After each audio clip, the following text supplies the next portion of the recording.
Hi, I'm Danger Dan Jers, the host and GM of the D&D Real Play podcast, D&D Dark.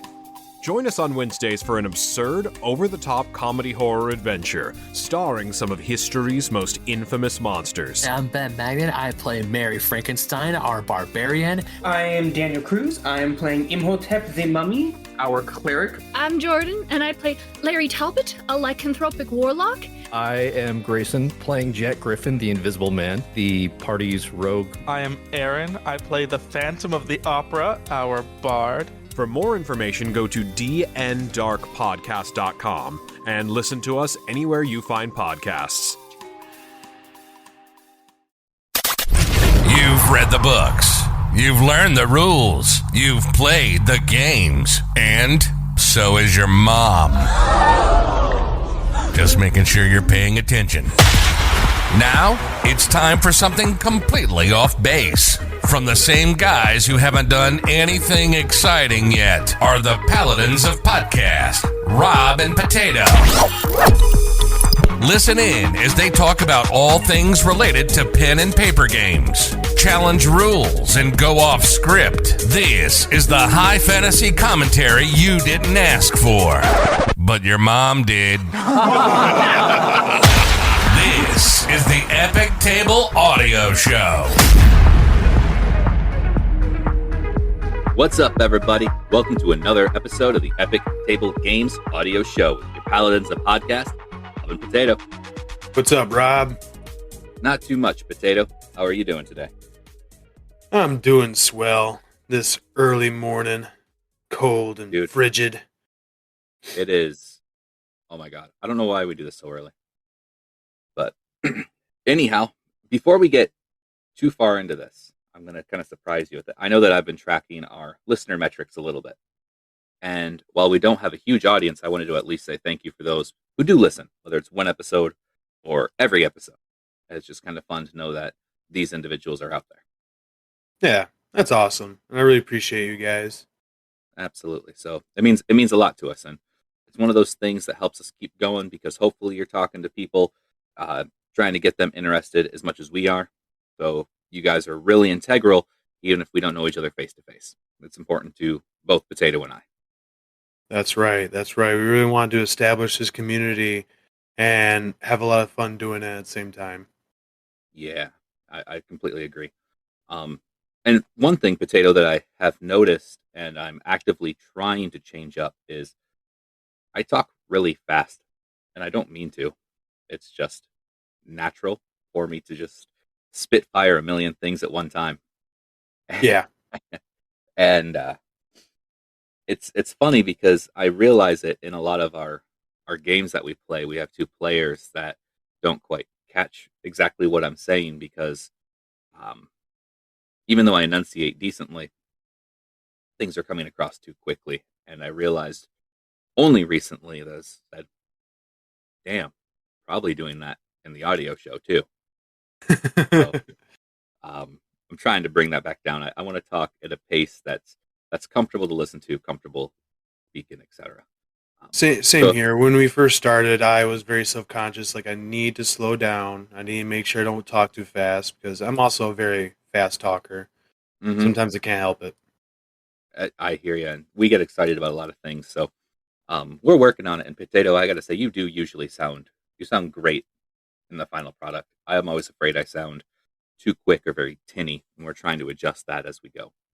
Yeah, hopefully we get to perfecting in.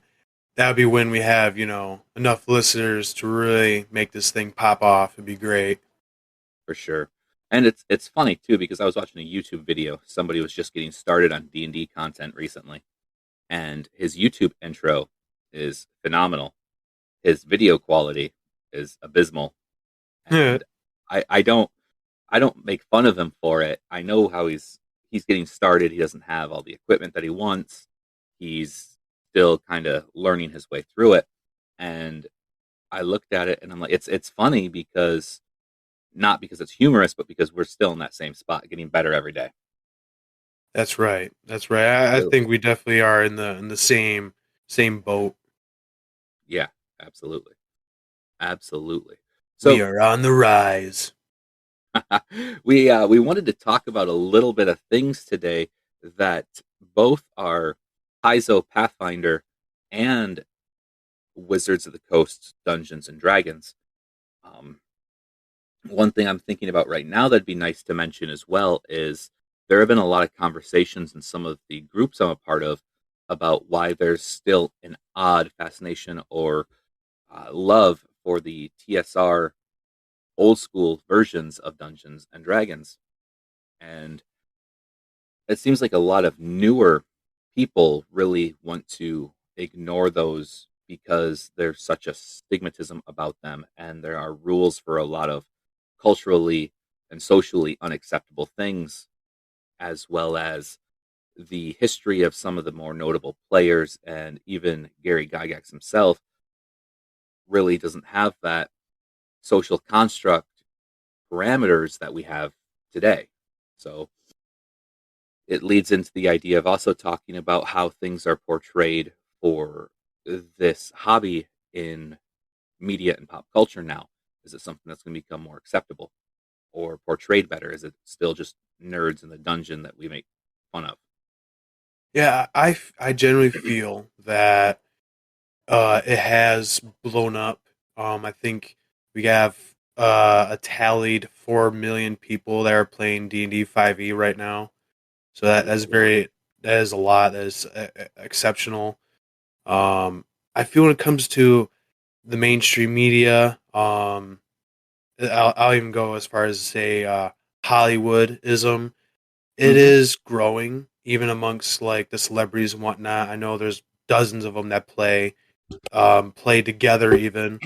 So I think it's becoming more of a limelight, more publicly accepted and universal hobby. Whereas before it was like small group of the big glasses nerds with the pocket protector with the pens. That's how it was always Right, portrayed back then. And I like right. how it's changed. I like how it's gotten better. But I feel like right now, not to be controversial, but it's already tipping over to an area that I don't want it to tip over into as well. What do you mean? The it's the PC social justice kind of thing. I don't like how it has to be now a certain way for it to be accepted. I just don't know why it can't just be accepted and Oh, you know so brought up it as is, not being said, sort of deal. so it sounds like one of those things that you're kind of alluding to here is that it's not necessarily the rules, but the culture. Today's society, social culture, is starting to adopt it, and they're being very vocal about the changes that they want to include and the people that they want to have at their table. Yeah, Uh, and I understand. I mean, you and I both have a different mentality about a lot of this, where we don't think certain things need to be said.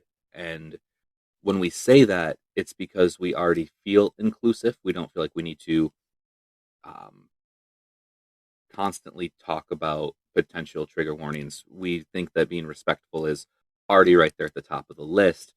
yes, And when somebody feels the need to say, I don't put up with anything of this nature or this nature or this nature, and I don't accept anything that deals with these topics, even though we feel that that should just be standard, we feel off put by somebody who comes out and says it, particularly because we don't think it needs to be said. yeah, So it kind of, excuse me, I know where we sit on that, and I understand it. What I like to see, though, is the popular TV shows. I'll use Stranger Things for an example because it had such a huge following for the show itself, and it features kids who regularly play tabletop games, Dungeons and Dragons specifically. And we like to see how it's being portrayed more positively versus those individuals who are picked on and they use it as an escapism to just sort of deal with their own life and some of their downfalls and um, portrayed negatively because that is the stigmatism that it had on it. I mean, in the 80s, we still had what they called the satanic panic over that's D&D. right. Yep. And to now finally be pulling out of that, uh, what, about 30, 35 years later, it's really a good thing to see, and I'm really happy to be a part of the community that's trying to build this and still be inclusive without being off-putting. I'd like to see more of that. We have things like Critical Role, who are literally a bunch of professional voice actors who are nerds. They're still popular, they're still liked, and this nerd content is really growing to become more popular. Oh yeah. I'd actually have to say that it has to do with the Marvel Cinematic Universe that really started changing the entirety of the nerd culture around. I think so as well. I think that was definitely a big hand into bringing in this influx of new generational audience that really soared content consumption and the love of all these hobbies. Yeah, and I think it's great. I don't think that we have anything to fault for it. I think it's actually our responsibility as enthusiasts of this hobby and content creators who are voices in the community to really help build that positive image. Yeah, we definitely. hear about absolutely we hear about athletes who play, and we hear about celebrities, movie stars, news anchors, talk show hosts who get together regularly to play. And while we don't always get details on how the games go down, they're being more open and vocal about them playing, and it's not your typical nerd. It's not your typical pocket protector, thick rimmed glasses. No, Guy you got the big show that plays. Yeah, yeah. Like that's cool. It is, and it's one of those things that I think is really helping bring out the community, and it's something I want to see continue to improve in a positive way. Yeah. And the reason I bring this up is because I recently came across a Facebook post where somebody was talking about a sneak attack and if they could do it with a bow. And it brought me to an old indie movie by the Dead Gentleman Productions called The Gamers. And the scene in there is how he wants to sneak attack with a ballista. Yeah. Beautiful scene. I love the film and I love the scene. I found the clip and that's what I responded with. And we know Facebook is moving 24/7. Yeah. But nobody's replied to my comment. And I'm afraid it either shows the fact that I've been a nerd for way too long and I'm now pulling references from before people's time, or like a mom joke. Right. Or like the media doesn't stand up to the culture today. And I'm really just hoping that it didn't go missed, because I have it in our campaigns where my pop culture references go missed all the time. Yeah. I think it very well is that they're either not in the mindset to catch it, or especially for Facebook, there's probably just a lot of scrolling comments and you can only see so much. Who knows? What you should do is just spam it. Just keep posting it until something happens. No, I'd be canceled at that point. Canceled. Yeah, you would. As popular media culture is changing our views, it really allows us to talk about something I didn't think I would see immediately. And we definitely wanted to talk about this. We both agreed on it. And that was Paizo changing some of their views, aka content, for this transition from a Pathfinder specific game to the Pathfinder setting in 5e. And it's actually big news. Oh, it is for sure. They are converting one of their most popular adventure paths over to 5e, and that's awesome. Yeah, that was their second edition Abomination Vaults. And they're expecting to have it released in October of 2022. Which is actually fairly soon when you think about it. Still within this year. Yeah, but we're just getting out of winter, and October is just before our winter. You're omitting summer, man, and I really can't do that. I'm being optimistic because because usually they push us to the whole year after. Usually they push it fairly far, and having it being within this year, even though it's late in this year, it's still in this year, so that's a plus for me. That is true. That is true. And so I actually came across this little bit of news because somebody was saying that they felt it was Paizo's attempt to kind of stay a little bit more relevant. No, I think that's I can't I see it as being much different than that. Okay, what's your take on it? Because I don't have a full take. Because, well, to start it off, kind of backtracky here a little bit. When Wizards of the Coast migrated to institute their fourth edition, that's when Paizo kind of stepped in and made Pathfinder. Basically, it's D&D 3.75. Yeah. And I remember hearing a story of somebody that was at one of the Gen Cons. The year that fourth edition came out, all these tables were playing fourth edition. And then the next con, all of them were replaced by Pathfinder. It became a big, huge, heavy hitter and contestant to Wizards of the Coast. And that's when they did 5e.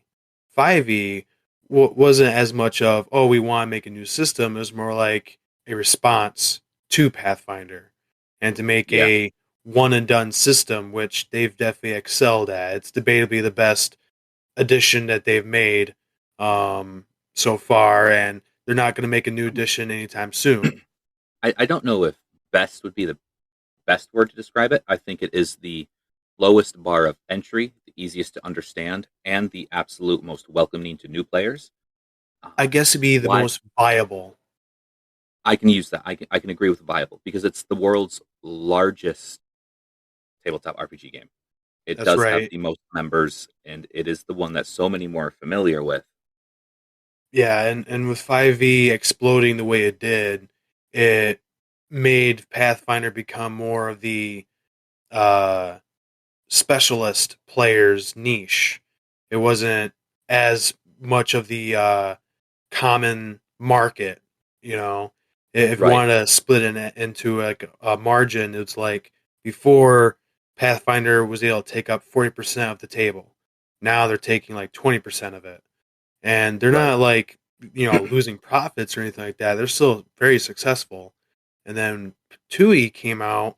Comparatively, when you look at the timeline of the products, 2E is more successful than first edition, but still isn't as successful as fifth edition. And what 2E did is made a more smaller group of specialists. It wasn't a big boom like fifth ed. People still want to play first E over second E or 2E. It's weird saying second E. And what this caused Paizo to be a bit more outbranching, not to take in the 5e money that I've heard some people say. It's to try to get more people to net in and be like, hey, playing this on 5e rules is fun. I really like the adventure path. What other content does Pathfinder have? Like, this is pretty good, And that kind of bleeds in and get more people on their side. And it's all just a win-win situation. It's not a hostile takeover in any sense. You're not going to see Wizards of the Coast just engulfing Paizo. You're not going to see Paizo just, foregoing all of their content over. What they're going to do is just convert what people want to be converted and just have fun doing it. And really just try and be more camaraderie. That's why I see it. It's more cooperation, not cooperation. Sure. And I can really agree with that outlook. And as you had stated, how the switch from 3.5 to 4 is what branched off, and Paizo developed Pathfinder, and 3.75 I completely agree with. 5th edition was a response to lower the bar, a less crunchy game, one with less numbers, less math, and harder to play the system, easier to play the game. Anybody who knows Pathfinder knows that it's very easy to play the system versus actually play the game. your your rules can be doubled down to the point where min-maxing is incredibly easy. You have overpowered characters off the bat. Yep. Even at first level, your stats can be completely ridiculous. So the response to have a system that was easier to understand, easier to play with more of a direct line of actions really helped bring that in.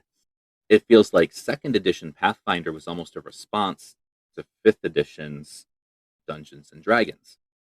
Yeah. And like you had mentioned, while still not as popular as D&D, we're still looking at a widely successful, hugely popular game. And the adventure path that they want to bring over, their, excuse me, The Abomination Vaults.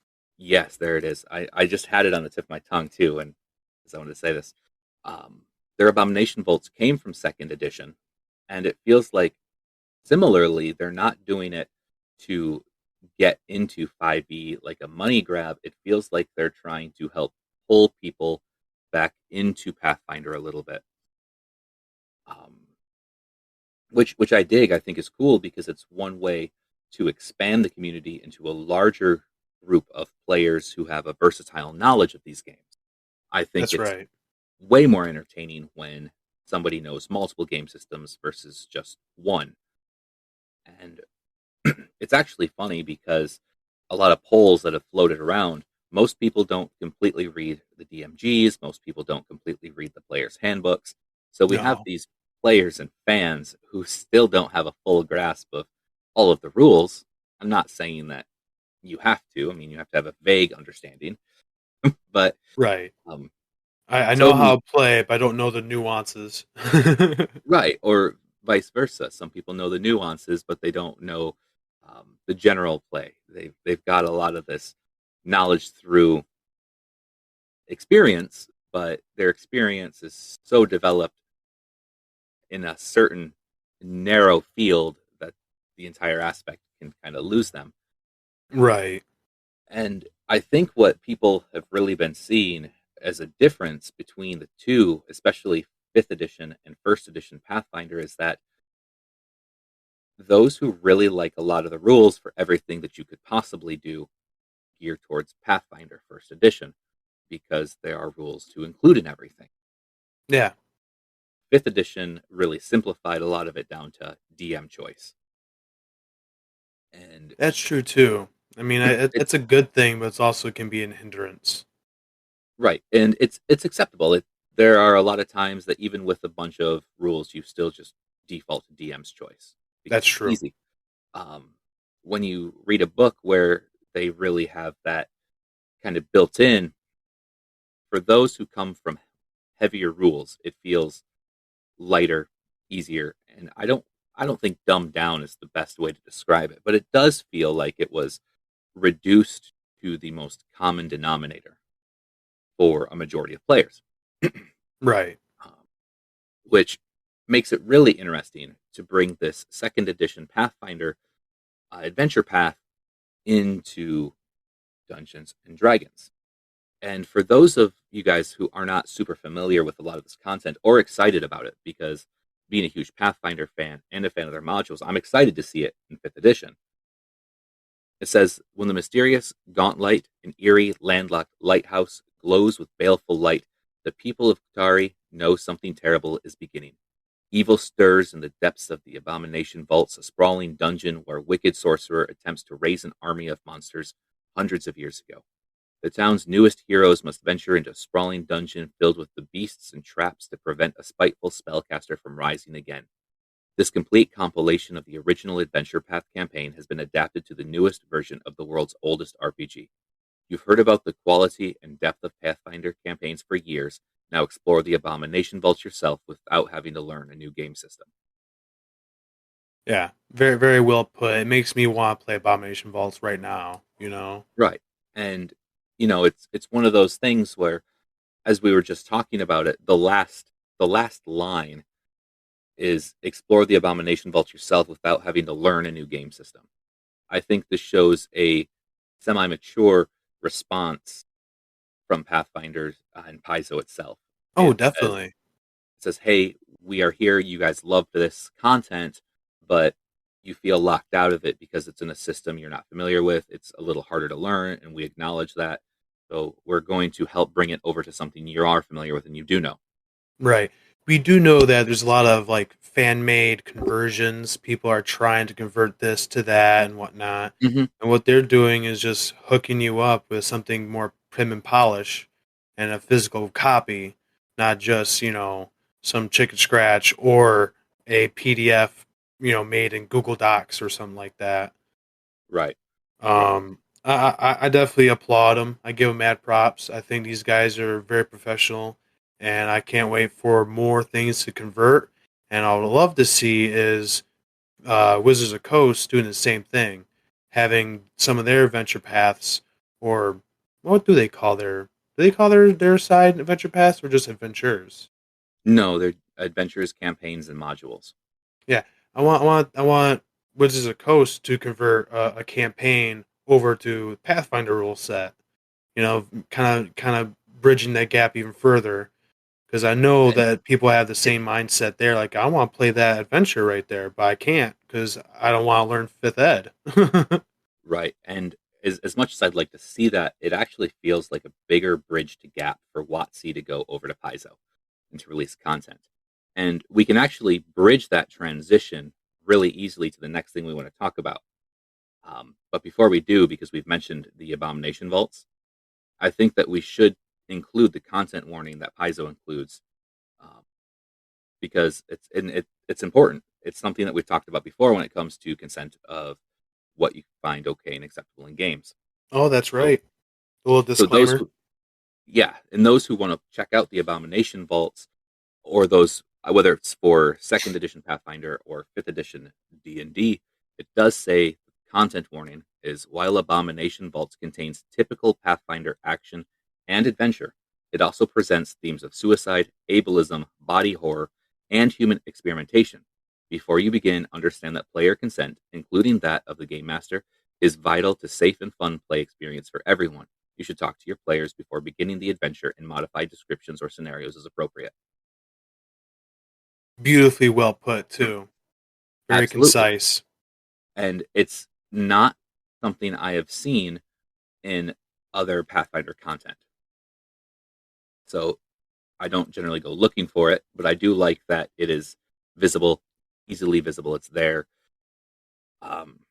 And then the pre-order for this is expected in October of 2022, like we mentioned. So hopefully that helps get people into a little bit of at least some of the Pathfinder lore. And now to bridge that gap between what we were talking about, we mentioned this quite a while ago when we were both excited to see what was going to come of it. And that was Pathfinder Infinite. That's right, dude. Now, for those of you who are not familiar with Pathfinder Intimate, I want to say Intimate. Pathfinder the new campaign, Pathfinder Intimate. Yeah. So bring your fuzzy dice. Pathfinder Infinite allows the community of fans to produce, publish, and make profit from Pathfinder's intellectual property. So we can use Pathfinder, some of their monsters, their worlds, their characters to create fiction, campaigns, classes, races, kind of everything that you need in order to put this out. And Pathfinder Infinite also is including Starfinder Infinite. That's right. So you have the community to create both of these, which it allows Wizards of the Coast to essentially use Pathfinder as Pathfinder to create content for Pathfinder. If they were so to choose. Right. I think it'd be really neat. If they had an account with one of the head developers of Wizards of the Coast's name, people instantly will recognize that name. Like, oh, what's he doing on Infinite? What's he making? Oh, look at all this stuff he's making here. Sweet. Gobble, gobble, gobble. Right. So looking through Pathfinder Infinite, I know that we talked about using this platform to create certain things specifically for Pathfinder under Epic Table Games, Yes. which is still totally possible. It's something that we can do, but we've been working on a separate system just in the meantime.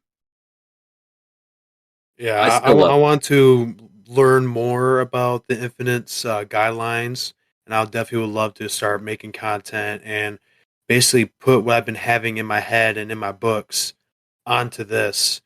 Not even as a way to publish what I have in my head, but as a way to organize what I have in my head a bit better too. Yeah.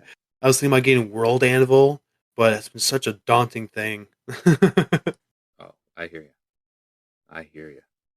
So, looking at the Pathfinder Infinite community content creator questions, kind of getting started, one of the things that you definitely have to look at is the clarification on Pathfinder Infinite versus the Open Gaming License and Paizo's community use policy, along with their Pathfinder compatibility license, etc.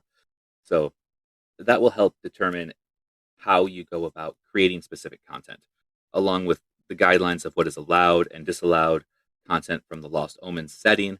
So this is primarily geared towards the Lost Omens setting, but it is open to both first edition and second edition information.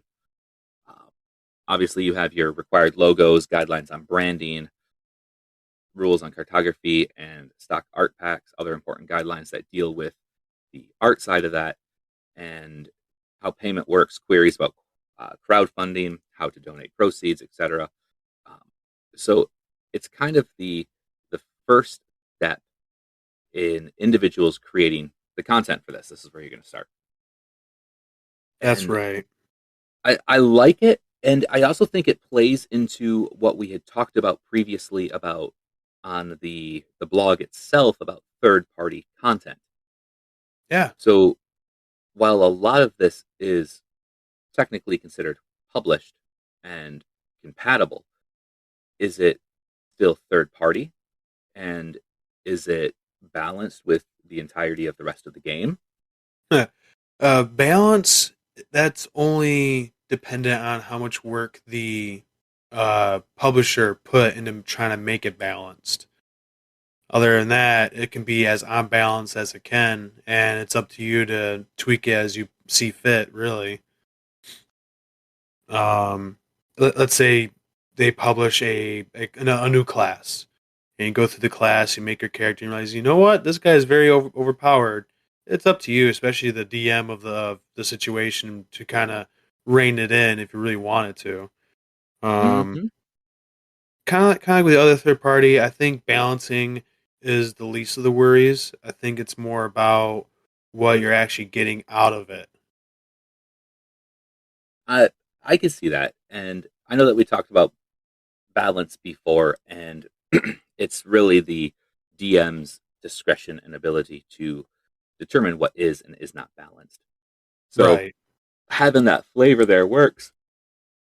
Excuse me, I'm a little sleepy still, but you don't want something that has an overpowered effect that you feel like needs to be contained by some way. I'm hesitant to use the word nerfed, but Well, to be contained. here's the thing. Super Smash Bros. You know how they fix their broken, overpowered characters? They just don't allow them in tournaments. No, not even that. They just make more broken characters. So once it's broken, like we're just going to break it some more. right. If all the characters are overpowered and broken, then none of them are. That's their Right. mindset. Honestly, that's how it feels in other games too. But what if, for example, you decide to make a class for this, and one of the class abilities is something ridiculous, like you can use this 20 times a day, and you instantly destroy whatever monsters in front of you, so long as it has more hit dice than you do. You know, how are you gonna balance that? Because you can't have a threat that's generally less hit dice. True. Unless you have a horde. a lot of right. Right. So there are things that you could do and say just to be a jerk. Now, But within their guidelines, they probably have some restraints because, not going to lie, your example of a class that is very overpowered, not going to lie. So who yeah, knows? yeah, and it is designed. It was designed that way for the example. So those are the kind of things that I look out for, and I want to look at both more content from the Pathfinder Infinite collection, and what I'd also like to see is things that are free to download just to sort of check out. They have things that are available that cost $0, which is cool. A lot of it looks like it's artwork and whatnot, but it's something to kind of get a grip on. And what I do like about that is anything that's presented for free is a good way to kind of get a grip or feel for what's going on, at least in a sense of potential quality and compatibilities. Oh yeah, for sure. It's a way to help you get your toes in the water and kind of garner that enthusiasm that you need to then really get deep into it. Mm-hmm. Agreed. What I also like, and this is kind of separate, is there was a link floating around, and when you're looking at some of the community information, they'll look super official, but it's still fan made. Yeah. Somebody had created a link to. Hold on, I got something going on. Let me just green pause. I don't mean to interrupt you with that. I mentioned that last night something came up, and excuse me. While it's something I can't talk about, I just got a little bit of information on it. I wanted to make sure to save that. Ah, okay. So, anyhow, honestly, bro, I totally forgot where I was at. You That were talking information about this fan made content. You created a link. That's actually why I pulled out one of my devices here, and I helped. yeah, I appreciate it. So what it is an entire web-based app where you can put in information and photos, and it styles it just like the pages from one of your D&D books. Ooh, that's cool. It is really neat, and because we like to share things that we find in the community, I'd like to put it up on epictablegames.com. We'll talk about it a little bit there. Oh yeah, definitely put it up there because I definitely want to get into that and see how good that looks. I'm really really excited for that. That's awesome. Absolutely. And you know what else that means, right? Please say what? Please Say don't what? know. What? What it means is when you have character spotlight, That's you can right. actually make it look like an official page. That would be legit. Absolutely. And if I remember correctly, you actually have a character spotlight for us today. I do. It's the long-awaited mock build that I've been planning on doing. Now, is this the one that I was trying to guess last week? Yeah, you're trying to guess it, and you kind of guessed my other ideas. This one is completely what would be the term? I forget it. You will never be able to guess this guy. I did say before that he is a not main character, but very popular, iconic character in a fighting game. So you expect the way he fights is in a certain style. Wait, let me guess. Go ahead. King, dead or alive? No. I thought you were going to say King from Tekken. I'm like, that's a neat idea, but no. Maybe I was thinking about King from Tekken. All right. The Jaguar guy? Yeah, I haven't played either one of the games for so long. I get the characters mixed up. No, it is a It's Voldo from Soul Okay, Calibur. dude, I love that character. He's so weird and creepy. Dude, I love him. I love him to bits. He's a great guy. um, Absolutely. So you told me a little bit about this character, and I want to hear kind of, especially the highlights. yeah, I kind of want to talk to the listeners a little bit here about my main process here and how I had to switch gears. Because when you decide to make a mock build and you want to make, a reference character, you have to figure out the key elements that make that character and try to emulate it, right? Yeah. Now, Now, I know that you've mentioned that this character is based off of Valdo. yes. Whereas some people may not be familiar with the character, I'd like to kind of give an example of what that also means for a character they do understand. All right. So I'm going to use Batman, for example, because everybody's familiar with Batman. And when you say capture the essence, that means you kind of have to think about what this character represents. So in Batman's case, we'd be looking at things like justice, dark and broody, and maybe a little bit more flavor descriptors, where when you describe it, it sounds like the character without explicitly naming the character. That's right. That's right.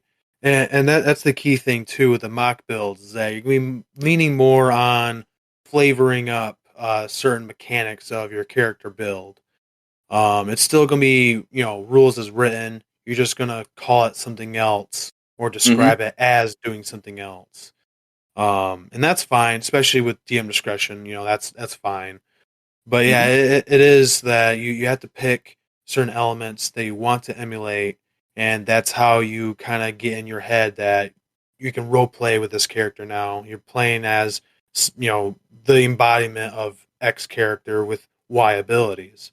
Right. Now, the issue that I hit more than a few times making mock builds is that I decided on a character that has a few elements that are very wide ranging in the sense that I have to go with one or the other.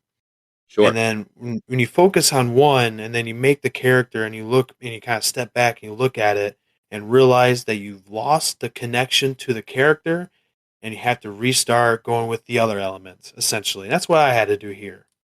Sure. Now, as you're talking about how you're essentially hyper focusing on one of these elements versus the other, you can really see that you run into the same potential problem when you hyper focus on either element. But yet, sometimes it's not feasible to do both elements even slightly. So Right. that means that as you're creating a mock build, you do have to look at what aspect of this character is not only viable for the build, but which viable aspect is more appropriate for the character's essence himself. That's right. That's right. And if you pull off the mock build and you love it to bits and you think it's perfect, but it's not optimized, so be it. Have Right. fun. Yeah, you don't need to optimize everything despite what I do. Exactly. Um, yeah, I went with a build at first that leaned into having a full attack that led into a grab, and then basically being able to attack with both hands in the grab, and not like my luchador, where it's just grappling, punish, pin, move you over here, move over there. It's more like grab, we're gonna stay put until you're dead. Get the next guy, Okay. grab, stay put till you're dead. And Okay. as much as I was liking it, it didn't feel like Valdo enough to me. Because sure, in the game, he might have an attack that grabs the guy, he's like on top of him. But that's not his main shtick. So Right. I switched gears. I did a whole different thing. So for those who may not know Valdo, let me describe a little bit about him and talk about some of the neat things about him, and then we can talk about the character build. Um, Sure. in the Soul Calibur games, Valdo is the protector of the Money Pit, an area capitalized by a merchant of the death known as Versi. He collected all these artifacts and strange, strong weapons that he would supplied to the Spanish Armada and this and that. And it was actually the home of Soul Edge itself for some odd years until Nightmare came over and took it. No, not Nightmare, sorry. Cervantes. Until Cervantes came over and took Soul Edge. And Valdo's key task in the whole series is to retrieve Soul Edge, bring it back to the Money Pit, and then further protect the Money Pit until he's dead, sort of thing. Okay. In the games, he's also been known as the Hell Guardian, which is kind of fitting with his getup. Mm-hmm. It reminds me of a Hellraiser character. Yeah, a little bit. Let's see. His design elements was also kind of taken from elements of Carl Cronin in the Hellboy universe. If that helps anybody get a description. Sure. Now, in general, when people see Valdo, what they're really seeing is a what kind of looks like a gaunt, stretched, dead skin, no lips figure who's bound in some form of clothing. Also wears something over his head that essentially eliminates his ability to see. Yeah, he has no sight. He has no vocal cords, so he only hisses and growls. He usually wears getup that is BDSM looking. BDSM-like, all the way ranging to like straight up spider costume or a jester costume. I really like the jester costume. It's pretty legit. Right. So now that we've got these thematic elements down, how did you really translate his abilities from the game to your tabletop version? Right. In the game, he uses his main weapon is a guitar, which is a Indian like punching dagger sort of setup. In the game, there's also multiple different weapons you can choose, but with the same fighting style. I decided to go with the scissor, the gladiator bladed gauntlet sort of deal. Yep. That's the one that essentially looks like the blade of a sickle or a rounded axe blade on top of a handle that you essentially put your hand in. Yeah. Yeah, I went with that for the Pathfinder setup only because it fit him a bit more. It was more damage. And also, I like the guillotine weapon in the game more, which is basically the same thing. So I just kind of went with my gut there. Sure. But he is a slayer with a little dip in monk. Okay. Now, the slayer allows for a better progression of your base attack bonus, if I remember correctly. That's right. And your monk is more dexterous, but you have the flurry of blows, which you can do with a light weapon, and anything like this, the scissor is considered a light melee weapon, if I remember correctly. Well, it would, but I only did a 2-level dip in monk, so he does not get flurry of blows, sadly. Okay, but he doesn't need it. Okay, so you actually took this dip for something else. What'd you take the dip in monk for? I took the dip in monk for the archetype Master of Many Styles, and with that, I took monkey style and monkey moves. What it essentially does is allow him to achieve no penalties while on prone, and to actually be proficient in attacking while in prone. Okay, so essentially this would mean prone, you fall to the ground. He can roll, army crawl. He can still have form of movement and attack.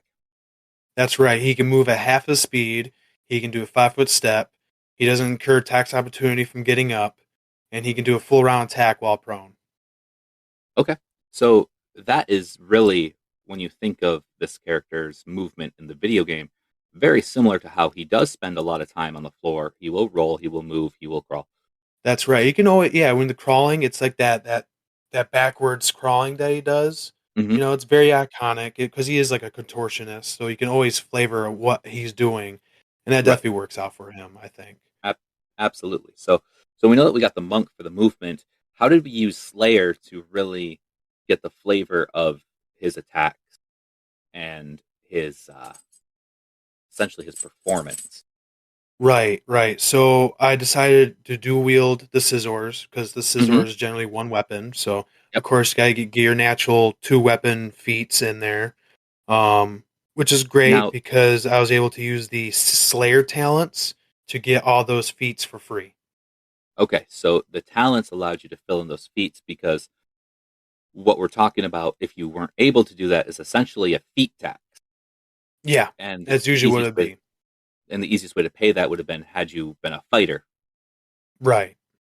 So, was the draw to the Slayer aspect really primarily the ability to get the feats for free, or is there something that drew you into Slayer that matched flavor better? What drew me into Slayer more was the study target and the sneak attack aspect, actually.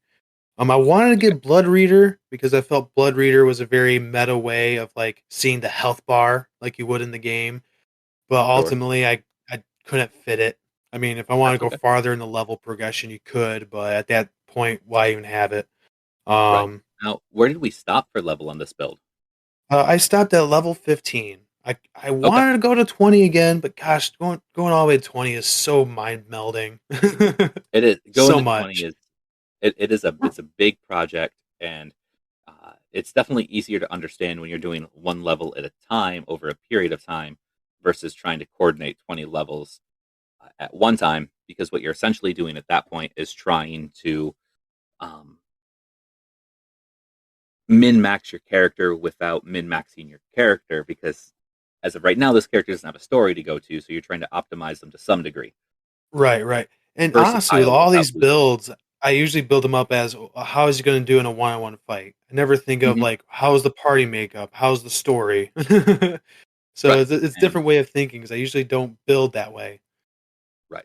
And I think that's absolutely acceptable to say, hey, I want to make a character and I don't give a shit what the party is going to do. This is what I'm going to play. I think that's okay. Right. Oh, for sure. That's a Have fun. that's a personal choice. So, of course, getting combat expertise, the 2-weapon fighting and whatnot. What I Hmm. decided to go with as well, because of the sneak attack aspect, I really want to lock those in. So, with dazzling display, shattered defenses, and 2-weapon feint, all gives you an ability to demoralize and deny them of dexterity and get sneak attack every time. Every round, you basically would forego one attack out of your full round attack, be your first attack, so it's your highest attack bonus, which does suck. But Hmm. then if you get him, deny his dexterity and whatnot, then all the rest of the attacks get sneak attack damage. And by the Nice. time you're level 15, he has 6 attacks, 3 in both hands. Okay. Now, still, we know that we have our 2-weapon fighting to reduce penalties of second attacks, offhand That's right. attacks. Um, and one of the questions I have is the sneak attack ability. That is specifically from the rogue sneak attack, and if I remember correctly, Slayer is a part rogue class, Yeah, Rogue Ranger. and so it allows you to take certain feats that modify sneak attack. Yeah, sadly, I did not grab anything that modified sneak attack other than Hunter's Surprise. And what that does is once a day, you ignore all prerequisites to get sneak attack. So in that one instance of full round, all of it is sneak attack damage. Sure, and while it's fitting, there are other things that you could do, such as I forgot the exact name of it, but it also seems fitting for the character where you could, when you charge into combat, you can get sneak attack damage if you charge. Yeah, yeah, I was looking into that. Um, I decided against it only because I had to get a couple feats that couldn't fit to make that Sure. work. And that Because makes it's one sense. thing like you can charge, but it's another thing to be proficient in charging. You know what I mean? Right. I do. And again, this goes back to what we were talking about, how you really have to decide if the certain flavor pays off in the end, because we mentioned the feat tax. It's right there. You That's can't right. always cram everything into a character build, because we're essentially taking two different rules and making a character from one of those rules into another. Yeah, like the sneak attack charge, you still provoke an attack opportunity if you don't get improved charge. Mm-hmm. So it kind of defeats the purpose if they keep hitting you. And like, well, I can't get the sneak attack now. My guy's broken. Right. It's one of those things. But he also has an unbalancing trick. So what it does is that it gives him improved trip for free. Okay. So that I means was thinking after a successful attack, he can make a trip attempt. that's right. I was thinking while he's prone. I mean, definitely in the game, I used to do that all the time with any character. I always like keep him on the ground. Keep him knocked over. You're gonna win. So that was kind of what I was thinking there. Tripping strike allows you to get a higher proficiency, and when you score a crit, you can make a trip attempt for free. And if I remember correctly, if I read this, yeah, if your attack is above the CMD by X amount, they'll knock them prone and they'll drop their weapon, and a couple other things, which is very nice. Mm-hmm. I also got double slice, which allows him to have full strength on his offhand weapon, because usually it's half strength. Yes. So it kind of curbed that little nick there. The very last thing is 2-weapon rend. If you hit an opponent with both your primary and your offhand weapon, you deal an additional 1d10 points of damage plus 1.5 times your strength modifier. And you can do that each round. Nice. So yeah, he's proficient in just slicing and dicing, man, with those hand blades. Yeah, I like that, and it does seem to fit. You do have the flavor there. You have some of the key elements that you really touched on, and I like that. It does seem to track well. Yeah. You want to build up strength and charisma, and you want to beef up your acrobatics and your bluff, because with the high enough acrobatics, you can roll a DC 20 acrobatics check to get up from prone as a swift action. So that means you can get up and still do something, like trip them or grab them, something like that. I wanted to institute the grab because from the last build, I really liked what was going on there. But again, it was one of those things. It just was too much to do, too much to fit in. Yeah, and when you start pulling some of the features that you build a character around into other builds, they start to feel the same. So this allows a fresh character, a fresh take, and it's one of the important aspects of really just making a new character every time. Otherwise, you get into what I like to call Thull syndrome, where they're all about the same character. Right. It's the same character, but just a little bit of a different look. That's about it. Right. Well, I mean, that also happens when you become so good at making one character. It's just cause and effect at that point. I do that all the time in video games. Like, I play in a certain way, and this is how I'm always going to build them because it's fun. Mm-hmm. I'm sorry that I found my calling. Right. That's the way to do it. When is your hope to get this up on epictablegames.com? As soon as possible. That's all I'm going to say. As soon as possible.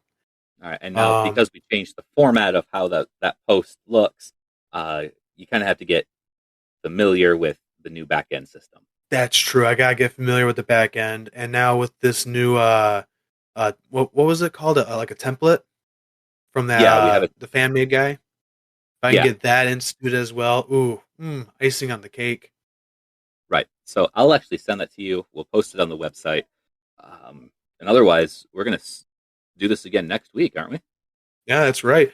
And yeah, if you guys didn't catch it, that is Valdo, the guy who's prone and able to trip, and able to dish out mad sneak attack damage with fainting maneuvers and whatnot. He's going to deny your decks. He's going to mess you up, hissing along the way. Nice. All right, guys. Thanks for checking us out today. You can always check us out online at epictablegames.com or facebook.com/epictablegames. Join our public group in the discussion. Thanks for tuning in. Peace.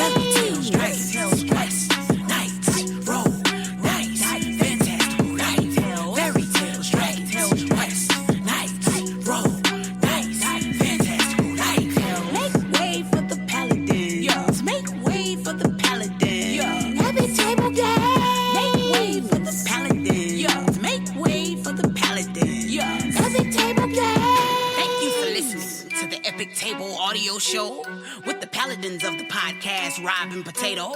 Until next time, stay in touch on Facebook at Epic Table Games and online at epictablegames.com. Yeah. Epic Table Games. Yeah.